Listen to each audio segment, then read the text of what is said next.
Taste the Daily.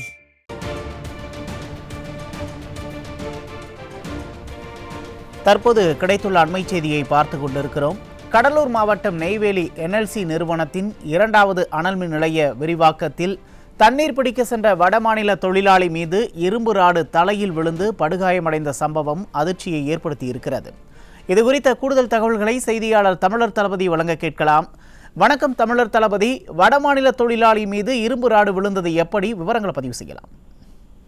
நிச்சயமாக உமேஷ், அதாவது திறந்தவெளி சுரங்கத்தின் மூலம் பழுப்பு நிலக்கரி வெட்டப்பட்டு மின்சாரம் தயாரிக்கக்கூடிய நிறுவனமாக இருக்கும் நெய்வேலி NLC இந்தியா நிறுவனத்தில் நாள்தோறும் ஆயிரக்கணக்கான தொழிலாளர்கள் பணிபுரிந்து வருகின்றனர். அவ்வாறு தொழிலாளர்கள் பணிபுரியும் NLC நிறுவனத்தின் கட்டுப்பாட்டில் உள்ள அந்த சுரங்க பகுதிகளிலும் மின்சாரம் தயாரிக்கக்கூடிய அனல் மின் நிலைய பகுதிகளிலும் அவ்வப்போது விபத்து ஏற்பட்டு தொழிலாளர்கள் உயிரிழக்கும் சம்பவங்கள் அதிகரித்து வருகிறது.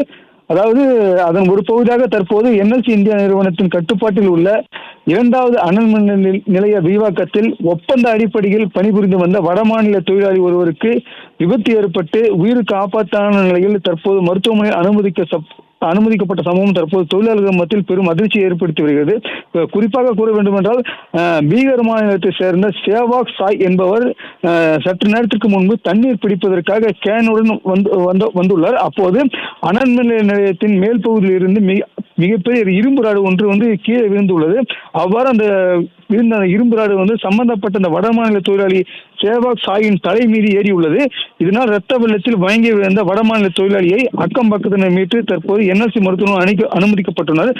மேலும் அது மட்டும் இல்லாமல் அவர் ரொம்ப அதிக ரத்தம் போனதால் தற்போது மேல் சிகிச்சைக்காக அவர் பாண்டிச்சேரியை கொண்டு சென்றிருக்கின்றனர்.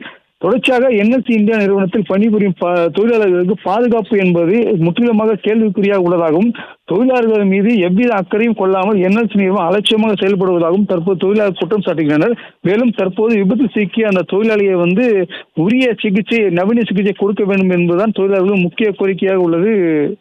உமேஷ், விவரங்களுக்கு நன்றி தமிழர் தளபதி.